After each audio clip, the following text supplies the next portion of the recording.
Shuning uchun o'sha yoqqa ishonchli odamlarimdan bir nechasini yuborib, ularning zimmasiga Xuroson bozorlaridan g'alla sotib olib, Movarounnahrga muntazam yetkazib turish vazifasini yukladim. Biroq Xurosondan g'alla olib kelishning o'zi bo'lmasligini bilardim. Yo'l yo'qligi tufayli aravalarda yuk tashib bo'lmasdi. Turkman cho'llari orqali o'tadigan yo'l esa haddan ziyod uzoq. Shuning uchun Xurosondan Movarounnahr chegaralarigacha g'allani ot va eshaklarda olib kelib, so'ng aravalarga ortib tashishni yo'lga qo'ydik. Movarounnahrning o'zida esa yuqorida aytib o'tganimdek, zaxiraga ushlangan yerlarga to'liq bug'doy va roj ekdik.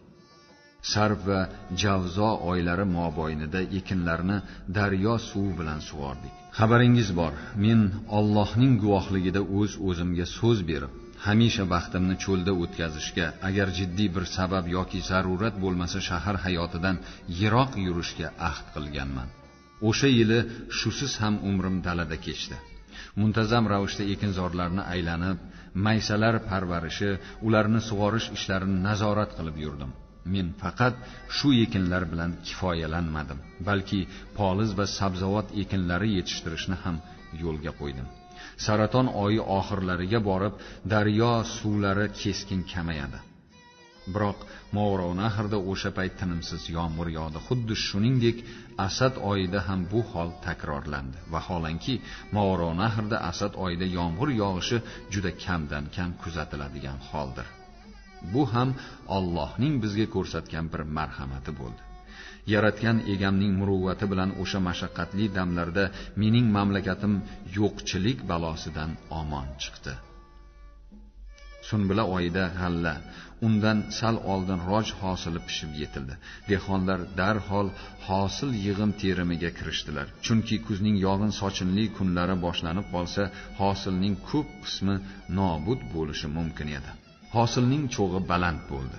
Mo'l-ko'l mahsulot yig'ishtirib olindi. Natijada bug'doy va rojning bahosi anchayin arzonlashdi. O'sha paytga qadar 100 man bug'doyning bahosi 3 misqol tilloga, 3 dinorga teng bo'lgan bo'lsa, bu paytga kelib 1 dinorga tushdi. Xurosondan g'alla sotib olishni to'xtatdik. Saraton va Asad oylari yoqqan yomg'irlar va undan so'ng Sunbula oyidagi yog'inlar Movarounnahr kengliklarini yashillikka burkadi. Uzoq o'lkalarga ketgan mollarimiz qaytdi. O'sha yili agar men qo'limni qo'ltig'imga tiqib o'tirganimda, ochlik va yo'qchilik hukmiga bo'ysunganimda, mamlakatim fuqarolarining aksari o'lib ketgan bo'lardi. Biroq tezkorlik bilan ko'rilgan barcha chora-tadbirlar tufayli bunday yo'qotishlarning oldi olindi. O'sha yilning 2-yarmi, keyingi yil hosiliga qadar hech kim yetishmovchilik sezmadi. Chigirtkalar tufayli vujudga kelgan vaziyat o'nglangach, men yana qo'shinimni jihozlash bilan shug'ullanishga kirishdim. Qipchoqlar hukmdori To'xtamish o'sha yili qo'shinimga katta talofat yetkazdi. Unga qarashli bo'lgan yerda Shayx Umar bilan keyinchalik men bilan qilgan jangda qo'shinimning yarmini yo'qotdi. Eng yaxshi sarkardalarim, jangchilarim Qipchoq dashtida qolib ketdi. Shuning uchun qo'shin saflarini to'ldirish maqsadida mard, jasur, jismonan baquvvat yosh yigitlarni xizmatga oldim. Ularni jangovar mashqlarni bajarishga, harbiy san'atni o'rganishga safarbar etdim. Kuz va qish oylari mana shu yumushlar bilan band bo'ldim. Shuning barobarida kabutarlarning darakchilik faoliyati qamrovini kengaytirish choralarini ko'rdim. Chunki bu faoliyat nafaqat jang maqsadlari uchun, balki tinch turmushda ham saltanatning eng chekka hududlari bilan bog'liq. Chunki bu faoliyat nafaqat jang maqsadlari uchun, balki tinch turmushda ham saltanatning eng chekka hududlari bilan bog'lanish, u yerdagi vaziyat va kechayotgan voqealardan xabardor bo'lib turish imkonini berishi bilan ahamiyatli. O'sha yili qilgan ishlarimdan yana biri bu safarda o'zim bilan birga olib yuradigan yig'ma masjidimni bir muncha ixchamlashtirdim. Endi olib yurish anchayin yengillashdi. Hatto yig'ish va yig'ishtirib olish ishlari ham bir muncha osonlashdi. Uzun qish kechalari yumushlarimni tugatib chodirimga qaytardim. Unda Xazar dengizi janubidagi mamlakatlarni o'rganish bilan vaqtimni o'tkazardim. Yoshi ulug' sarkardalarimdan bu borada ma'lumotlar olardim. Men o'sha mamlakatlar haqida ma'lumot olish uchun bir nechta kitoblarni o'qib chiqdim. Ammo ular meni qoniqtirmadi. To'liq tasavvur hosil qilishim uchun ulardan yetarli ma'lumotlar ola olmadim. Men Hazar dengizidan janubda joylashgan Tabaristonda ayrim qabilalar yashashini eshitgandim. Aytishlaricha, ular egnida libos o'rniga yo'lbars, arslon va ho'kizlarning terisini yopinib yurisharmish. O'rmonlarda hayot kechirishar, taomlari yovvoyi qushlar u yovvoyi daraxt mevalaridan iboratmish. Ular hech kimdan qo'rqmas va hali hech kim ularning yurtini istilo qilishga muvaffaq bo'lmagan deyishdi. Firdavsiyning Shohnomasida tilga olingan Oqdev asli o'sha yurtda ekan. Hazarning janubidagi yana bir mamlakat G'ilon haqida ham ajabtovur gaplarni eshitgandim. Ularning asosiy taomi guruch bo'lib, undan muattar bo'y taralib turarmish. G'ilonning ayollari dunyodagi eng chiroyli, eng xushbichim ayollar deb ta'riflanadi. Buning sababi ham o'sha xushbo'y hidli guruch bilan taomlanganlaridan bo'lsa kerak. Yana eshitgandimki, Hazar janubida Talish degan mamlakat bor ekan. Erkaklari pahlavon kelbat, tizzasigacha soqolini osiltirib yurarmish. Sochlari ham uzun bo'lar ekan. Yovvoyi bug'ularni jilovlab minisharkan, ularni ham hali hech kim o'ziga bo'ysundira olmagan emish. Xullas, menda o'sha o'lkalarga borish, o'sha pahlavon kelbat erlarni, xushsurat ayollarni o'z ko'zim bilan ko'rish, hali zabt etilmagan o'sha yurtlarni bo'ysundirish ishtiyoqi paydo bo'ldi. Qishning uzun kechalari ana shular haqida o'ylardim. Shu safarni amalga oshirish uchun nimalar qilish kerak, qanday tadbirlar qo'llash kerakligi haqida bosh qotirardim. Yaqinlarim bilan kengashib maslahatlashardim. Xususan, darakchi qush, kabutarlar faoliyatini kengaytirish choralarini ko'rmoqda edim. Agar Hazar janubida turib Samarqand bilan bog'lanib tursam, zarurat bo'lib qolsa yordam so'rasam, aloqa uchun eng samarali vosita kabutar xizmati. Uning yo'liga hech kim, hech narsa g'ov bo'la olmaydi. Raqiblarimning kallasiga o'rgatilgan lochinlar yordamida darakchi qushlarni ovlash fikri kelgunga qadar men ishimni bitirib bo'laman. Men bu safarga kelasi yilning bahoridan chiqishni ma'qul topdim.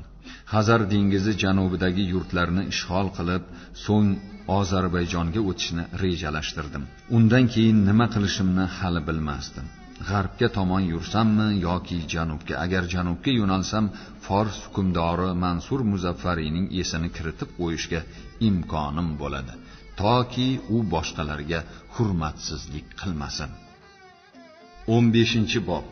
Hazar dengizi sohillarida. Bahor faslining boshlanishi bilan men ham rejalashtirgan ishlarimni amalga oshirish uchun 100 ming sonli qo'shinimni olib yo'lga chiqdim.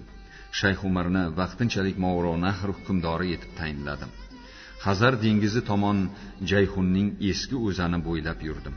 Qachonlardir Hazarga quyilgan Jayhun daryosi yo'lini o'zgartirib Movaronahr orqali oqa boshlagan. Bu ham Allohning bir marhamati. Aks holda mamlakatimning aksar qismi qip-qizil cho'l va biyobondan iborat bo'lardi. Biz belgilangan masofani bosib o'tib Hazar dengiziga yetgach janubga tomon burildik. Kutilmaganda oldimizdan ulkan, to'lib oqayotgan Artek daryosi chiqdi. Bir xayol daryoni qo'shin bilan kechib o'tmoqchi ham bo'ldim, lekin ayni bahor faslida asov otdek pishqirib oqayotgan daryo jangchilarimni ot poti bilan oqizib ketishini istamadim. Shundan bu fikrimdan qaytdim. Daryoning aynan biz borib to'xtagan hududida aholi turar joylar ko'rinmadi. Askarlarimga yerlik odamlarni topib olib kelishlarini buyurdim. Ularni olib kelishdi. Aytishlaricha, daryoning eng sayoz joyi biz turgan joydan 3 farsang pastroqda ekan.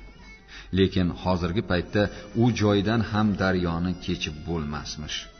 Yaxshisi, daryoga suv quyiladigan mavsumning tugashini kutishni tavsiya qilishdi yerlik aholi vakillari. Buning uchun esa kamida 15 kun kutishimiz kerak ekan. Men avval ham aytgandim.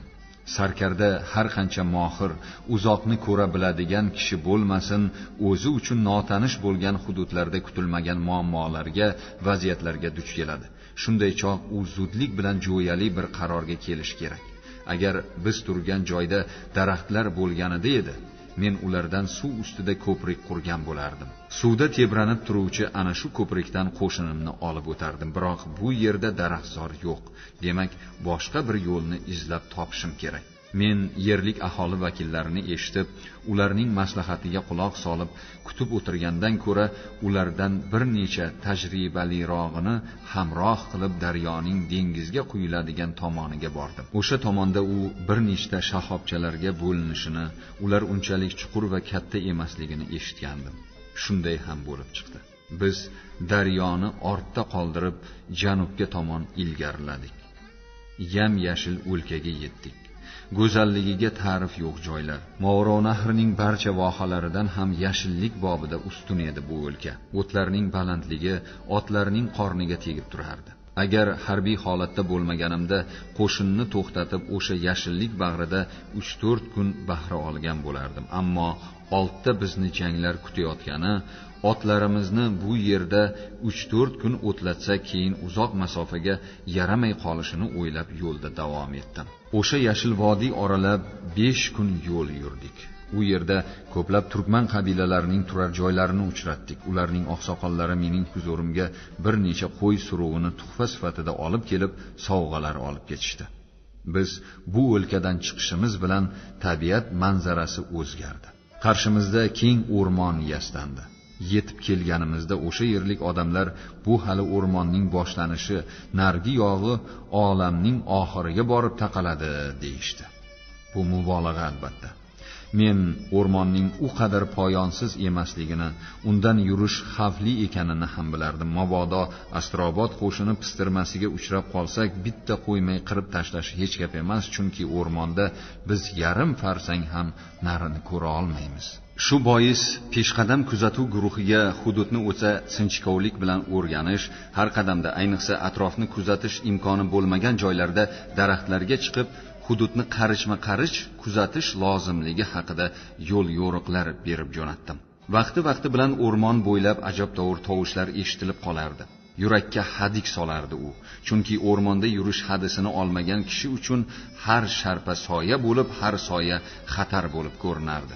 Keyinchalik bu turli xil tovushlarning o'rmondagi aks sadosi ekanini bildik. O'rmon hayotiga singib, uning injiqliklariga ko'nikdik.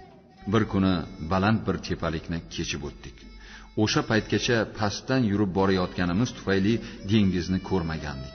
Balandga chiqqach, ko'z o'ngimizda maftunkor bir manzara paydo bo'ldi. Behudud to'q yashil dengiz xuddi shunday behudud osmon bilan tutashib ketgandi. Bu manzara meni shu qadar hayajonga soldiki, yo'lda davom eta olmay qoldim. Bir soatcha joyimda qotib, ana shu g'aroyib manzarani tomosha qildim. Kimda-kim ana shu manzaradan bahramand bo'lmoqchi bo'lsa, Astrobodga borsin. Men chiqqan o'sha tepalikka chiqib, men turgan joyda turib bepoyon osmon bilan moviy dengizning tutashuvini ko'rsin. O'sha kuni angladimki, olam aylana shaklda ekan. Uning etaklari dengizga tekkanda xuddi yashil gumbazning pastki qismiga tutashgandek bo'ladi. Men his qilgan narsani boshqalar his qilgani yo'q. Siz ham bu satrlarimni o'qib, to'la anglab yetmadingiz nazarimda. Demoqchi bo'lganim, agar imkoni bo'lganida shu manzarani aylantira olganimizda edi, hech nima o'zgarmasdi. Osmon dengiz, dengiz osmonning o'rnini egallardi.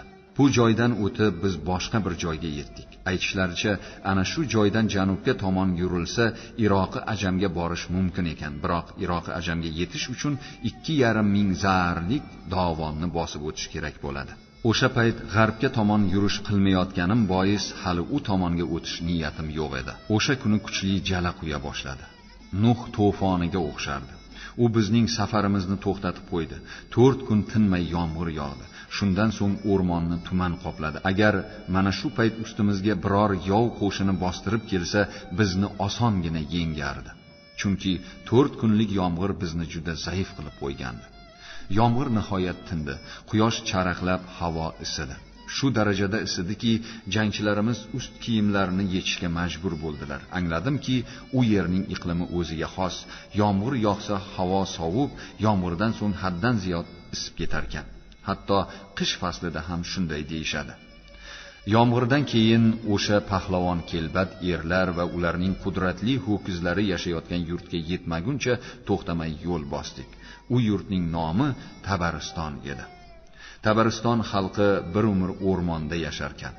Ba'zilari guruch yetishtiradi. Guruchning rangi qizg'ish, erkaklari uzun soch qo'yib yuradi. Kiyim-kechaklari hayvonlarning terisidan tikilgan. Erkaklarning barchasi yelkasiga bolta tashlab yuradi, chunki o'rmonda bolta hamisha kerak bo'ladi. U shuningdek yovvoyi yirtqichlardan himoyalanish vositasi bo'lib ham xizmat qiladi. Boltasi yo'qlar esa albatta to'qmoq ko'tarib yuradi. Ular uni shunchalar mahorat bilan ishlata oladiki, bir zarba bilan yo'lbarsni qulatishga qodir. Tabariston o'rmonlarida sher va yo'lbarslar izg'ib yuradi. Ayniqsa yo'lbarslar ko'p. Ular ayrim joylarda shu qadar ko'pki, Samarqandda mushuklar bu qadar ko'p emas. Tabariston ayollari xuddi erlari kabi qomatli. Ular ho'kiz va sigirlar bilan hayvonlar tilida so'zlasha olar ekan. Qadimda Sulaymon podsho hayvonlar tilini bilgan. Tabariston ayollarida ham shunday qobiliyat bor chamasi. Ularning tili forscha, biroq farq qiladi. Masalan, men forsiyni bilaman, ammo ularning so'zlariga tushunmadim. Tabaristonliklar o'zlarini dev avlodi ekanliklariga qattiq ishonishadi va u yerning hukmdorini dev deyishadi. Ayrimlari o'zlarini oq devga daxldor ekanliklarini ta'kidlaydilar. Tabaristonga kelgach bir o'y kechdi xayolimdan. Bu yerning aholisi bilan do'stona munosabatda bo'lishga qaror qildim. Shuning uchun Tabariston hukmdoriga bu yerga jang qilish uchun emas, balki yo'ldan o'ta turib to'xtaganimni tushuntirdim. Oziq-ovqat va yem-xashakka ehtiyojim borligini aytdim. Tabariston hukmdori bizga qancha kerak bo'lsa shuncha ozuqa tayyorlab berdi. Biroq ularda g'alla bo'lmas ekan. Mening jangchilarim ham xuddi ularga o'xshab nonning o'rniga guruch bilan kifoyalanishdi. Tabaristonda qamish ham yetishtirishar ekan. Ayollar uni tuyib, ichidan unini chiqazib olishar, keyin guruchga aralashtirib tanovul qilishar ekan. Tabaristonda ho'kizlar ham shu qadar yirikki, ko'rib qo'rqib ketasan. Shunisi qiziqki, ayollardan boshqa hech kimsa ularga yaqinlasha olmaydi. Tilini bilgani bois ayollar ularni ushlashar, tinchlantirishar ekan. Erkaklar bunday qila olmaydi. Agar ular yaqinlashgudek bo'lsa, ho'kizlar tashlanib qolar ekan. O'sha mamlakatda ko'rgan ajoyibotlarimdan yana biri bu ho'kizlar jangi bo'ldi. Maydonga ularni xotinlar olib chiqdilar. Chunki yuqorida aytganimdek, erkaklar ularga yaqinlasha olmaydilar. Xullas, ayollar ho'kizlarni chiroyli ziynatlab o'rtaga olib chiqishdi. Ular toki biri yoki ikkalasi ham yiqilib o'lmagunicha shohlashadi. Bir kuni dengiz bo'yida sayr qilib yurib, bir qancha oqarib yotgan bosh suyaklarga ko'zim tushdi. Odamniki edi u. Yerlik odamlardan bu kimning bosh suyaklari ekanini, nega bu yerda yotganini, vaqtida ko'milmay nima uchun chirishga mahkum etilganini so'radim. Ularning aytishicha, 4 yil muqaddam Xazar dengizining shimolida yashovchi qabilalardan bo'lgan qaroqchilar 20 ta qayiqda Tabaristonga talonchilik yurishi bilan kelgan ekan. Ular mana shu sohilga tushgan. Tabaristonliklar ularning bir nechasini o'ldirgan, qolganlari qochib qolgan. O'lgan qaroqchilarni shu joyda chirishga mahkum etishibdi. Tabaristonda men katta shaharlarni ko'rmadim, barisi kichik-kichik shaharlar. Unda ham xuddi Isfahondagi kabi yer osti quvurlari tizimi mavjud ekan, chunki hojatxona uchun ham yerdan chuqur qaziy olmas ekanlar. Yomg'irlar mavsumi davrida suv yer sathi barobari ko'tariladi.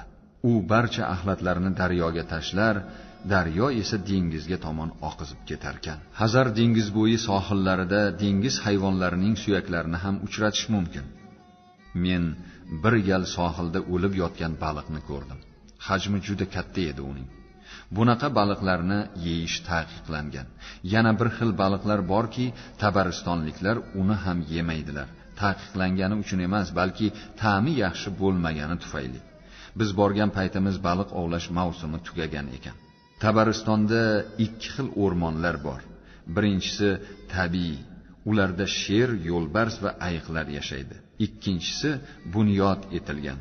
Unda mandarin, apelsinlar shu qadar serobki, ba'zida hosili terilmay daraxtida qolib ketadi. O'sha payt hosil yig'im terimi tugagan bo'lishiga qaramay, daraxtlarda uzilmagan mevalar turganini ko'rdik. Ular bizning jangchilarimizga hosilni terib olishga ruxsat berishdi. Faqat bir shart bilan daraxt novdalari, butoqlarini sindirmaslik sharti bilan jangchilarim meva terib olishdi. Samarqandda ham bu daraxtlar o'sadi, ammo juda kam. Samarqand bozorlarida hatto qish faslida ham apelsin, mandarin topsa bo'ladi, biroq juda qimmat. Tabaristonliklar mevalarni siqib sharbatini olishadi. Keyin uni qorayib, quyuqlashib qolgunicha qaynatishadi. Hosil bo'lgan mahsulotga til tekissang kuydirgidek chizillatadi. Yerlik aholi uni ovqatga achchiq sifatida foydalanar ekan. U mamlakatning juda ko'p odamlari dori-darmon savdosi bilan shug'ullanishadi. Illo o'sha tomonlarda juda ko'p dorivor giyohlar o'sadi. Aytishlaricha, ularning 20 mingdan ortiq turi mavjud. Men bu ma'lumotni biroz mubolag'ali deb qabul qildim. Biroq shu sonni kamaytirib dorivor o'simliklarning turi 1000 ta desak, shu ham Tabaristonni dunyo dori-darmon vositalari markazi deyish uchun kifoya qiladi. Dorivor giyohlar quritilgandan so'ng Iroq Ajamga yuboriladi. Shuning uchun ham u yerdagi ko'plab shaharlarda Tabariston dorilari bilan savdo qilishadi. Garchi ko'plab dori-darmonlar Tabaristonda ishlab chiqarilsa ham, odamlari sira kasallikka chalinmaydi. O'rmonlarda yashaydiganlari bundan mustasno. O'rmonda yashaydigan tabaristonliklarning yomon suv va yomon havodan foydalanganlari kasallikka chalinadilar. Shu dard bilan bir qanchasi o'lib ham ketadilar. Shuning uchun ham tabaristonliklar ayrim joylarga oyoq bosmaydilar. U yerlarda yovuz suv va yovuz havo bor deyishadi. Biz ham ularning aytganiga amal qilib o'sha yoqlarga bormadik. Chihil daryo degan joyda menga aytishdiki, agar borishni xohlasam, Qasrixonga boradigan yo'lni ko'rishim mumkin ekan. Qasrixon Ismoilitiylarning qadimiy qal'alaridan biri. Men Ismoilitiylar haqida ko'p o'qigandim. Ular Shia mazhabidagi bir firqa ekanidan ham xabarim bor edi. Biroq men u tomonga bir o'zim yoki bir nechagina askarim bilan bora olmasdim. Bu juda xavfli edi. Butun boshli qo'shin bilan borish uchun esa Siyale darasidan kechib o'tishim kerak edi. Uning tor yo'laklaridan esa faqat hashirlar o'tishi mumkin. Mening katta qo'shinim esa o'ta olmasdi. Ayniqsa chuqurligi 500 zar bo'lgan jarliklar bo'ylab o'tish juda xatarnok edi. Shuning uchun Ismoilitiylarning qal'asini ko'rish fikridan voz kechdim. Qo'shinim hali ham o'rmon oralab borardi. Hushyorlikni yo'qotmay, ehtiyotkorlik bilan yura-yura Gil va G'ilon qabilalariga yetib bordik. Ular tabaristonliklardan farqlanar ekanlar. Ulardek zabardast va bo'ychan emasdilar. Musulmon bo'lishlariga qaramay yonlaridan oqib o'tgan Safidrud daryosini ilohiy deb bilar ekanlar. Nimaiki yaxshi narsalarga erishgan bo'lsalar, daryoning evazidan deb uni olqishlashlari shundan. Safidrud bu katta daryo bo'lib, biz G'ilonga borgan paytimiz hali daryo o'zanida suv ko'p edi. U Hazar dengiziga quyilish arafasida 10-15 ta shahobchalarga ajralar ekan. G'ilonning katta shaharlari orasida Resht alohida o'rin tutadi. G'il zaminida Lahijjan bosh shahar. U Safidrud daryosi dengizga quyilish joyining sharqida joylashgan. Agar Lahijjandan dengizga tomon yurilsa, Gautam bandargohiga boriladi. U Hazar dengizining yirik bandargohlaridan biri. Men u yerda bo'lganimda 200 tacha turli xil kemalarni uchratdim. Ular har tomondan mana shu bandargohga kirib kelishar, yuklarni tushirib bu yerdan ham yuk olib ketishadi. G'ilon zaminda jundan to'qilgan mato juda ko'p ekan. Ta'bir joiz bo'lsa, u butun dunyoga yetib ortadi. Keyinchalik men dunyoning juda ko'p joylarida ana shu matoning eng yaxshi namunalarini uchratdim. Va bularning barchasi o'sha G'ilonning matolari ekaniga amin bo'ldim. Butun dunyo bozorlarida G'ilonning jun matolaridan tashqari yana ko'p tarqalgan mahsulotlaridan biri bu birinchi ambarin guruchidir. Men G'ilonda uni tatib ko'rgandim. Ta'mi va xushbo'yligi menga juda yoqdi. Undan bir necha miqdorini dengiz orqali Movaronahrga yuborishlarini buyurdim. Uni o'zimizda ham yetishtirishni boshlasinlar deb topshiriq berdim. Ey mening hayotim sahifalarini varaqlayotgan, sarguzashtlarimni o'qiyotganlar, esingizda tuting. Men Amur Temur birgina nomimni eshitishi bilan dunyoning barcha hukmdorlari titrab turardi. Bilingki, mana shunday odam G'ilondan qochib chiqdi. Bunga meni G'ilonning go'zallari, chiroyda tengi yo'q ayollari majbur qildi. Men dunyoning boshqa bir mamlakatida ularchalik go'zal, ularchalik suluv qiz juvonlarni ko'rmadim. Ta'bir joiz bo'lsa, G'ilon jannatning huru malaklari yashaydigan joy ekan. Yuzlari sutdek oq, badanlari oq, ko'zlari qora, havorang, barchasi bo'ychan. Menga aytishlaricha, G'ilon ayollarining oq badanligi, go'zal va muloyim tabiatligi ko'p guruch va baliq iste'mol qilganlaridan emish. Mabodo shunday bo'lsa, nega erkaklari bunaqa emas? Menimcha, gap faqat guruch bilan baliqda emas, balki ularning tabiatida siz bilan men bilmaydigan yana bir nimadir bor. Buni faqat odamzodning loyini qorgan qodir Alloh bilsa ajab emas.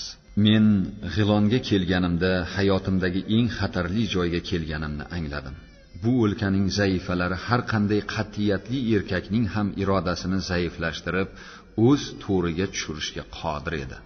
Men avval ham bir necha bor aytganman. Allohni o'rtaga qo'yib o'zimga o'zim so'z berganman. Kayfu safo, maishatga moyillik, go'zallar nigohidan yiroq bo'lishga qat'iy ahd qilganman. Biroq jangchilarim haqida bunday deya olmayman. Qarshimdagi dushmanni yengishga men o'zimda kuch topa olarman, ammo butun boshli qo'shinni unga boy berib qo'yishim ehtimoldan xoli emas. Shu bois shahar chekkasida qarorgoh tikib intizomni juda qattiq ushladim. Jangchilarimdan birortasi G'ilon ayoliga asir bo'lib tushmasdan burun tezroq ketish taraddudini qildim. Lahijjan G'ilzaminning bosh shahri, binobarin u mamlakatda yana bir shahar bor, Espahbudan. Espahbudan shahriga kirib kelganimda birinchi ko'rgan narsam shu bo'ldiki, bunda erkaklar, ayollar va bolalar ham oq libosda yurishar ekan. Bilsam, bu shaharda odamlar tug'ilgandan boshlab to qabrga borguncha faqat oq rangli matodan libos kiyar ekan. Yotadigan to'shaklari ham oppoq. Agar G'ilon hurlarning makoni bo'lsa, Espahbudan yer yuzidagi jannatning saylgohi deyishga munosib joy ekan. G'ilondan farqli o'laroq Espahbudanda erkaklar ham ayollari kabi xushbichim kelishgan. Ularni birga ko'rganingda xuddi hur g'ilmonga xizmat qilib yurgan xushsurat yosh g'ulom deb o'ylaysan. Shahar aholisining o'ziga xos bir jihatiga diqqat qildim. Erkagu ayol bolalari barisining ko'zlari moviy rangda edi. Sababini bilsam, ular boshqa qabilalar bilan qiz olib qiz berishmas ekan. Shuning uchun boshqa bir zotga mansub bola dunyoga kelmas ekan. Moviy ko'zlik o'sha shahar aholisining mahalliy zotdan ekanini bildiruvchi alomat ekan. Yana shuni eshitdimki, qadimda bu shaharda harbiy boshliqlar va lashkarboshilar yashagan ekanlar. Ularni Espahbudan deb atashgan. Shaharning nomi ham shundan kelib chiqqan deyishdi. Shahar aholisi asosan jun ip yigirish va mato to'qish bilan shug'ullanar ekan. Butun boshli shaharda guruch yetishtiradigan aqalli bittagina bo'lsin dehqonga ko'zim tushmadi. Espahbudanda barcha erkaklar, ayollar, hatto bolalar ham ip yigirish va mato to'qish bilan mashg'ul. Men ularning ustaxonalarida bo'ldim. U yerda hur kabi oqbadan ayollar dastgohlari qarshisida o'tirib, nozik barmoqlari bilan nafis matolar to'qimoqda edi. Xuddi shunday yana bir nechta mato to'qish ustaxonalariga kirib chiqdim. Barchasida bir xil manzara. Shunda bir xulosaga keldim. Espahbudan matolarining nafis va bejirimligi uning xuddi shunday nafis va bejirim barmoqlar ila to'qilganidan. Shu kez Mavlaviyning mahsuli go'zal uning ijodkoridan degan masnaviysi yodimga tushdi. Agar ana shu masnaviyning ijodkori Jaloliddin Rumiy tirik bo'lganida edi, men uni Ko'niyodan G'ilon va Espahbudan ustaxonalariga yuborgan bo'lardim. O'shanda shoir bu yerdagi manzaraga maftun bo'lib, ta'sirlanib, ijodkori go'zal ijodidan ham deb boshqa bir masnaviy yozgan bo'lardi. Chunki Espahbudan go'zallari to'qigan matolar qanchalar bejirim, nafis va go'zal bo'lmasin, ularda faqat nigoh bor edi, qalb yo'q. Qaraysan, u ham senga boqib turaveradi. Uning ijodkorida esa ham ko'z bor, ham qalb. Qalbiga bosh suqsang, u sening jangovar yuragingni asir qiladi. Moviy ko'zlari esa jangu jadallar ichidan nigohingni yulqib olib uzoq-uzoqlarga olib ketadi. Men Espah budanda ham uzoq ushlanmadim. Ig'londa bir amallab tahoratimni sindirishdan o'zimni tiygandim. Espah budanda ibodatimni qazo qilishdan cho'chidim. Shuning uchun Talishga yoki Talishlar yurtiga ot surdim.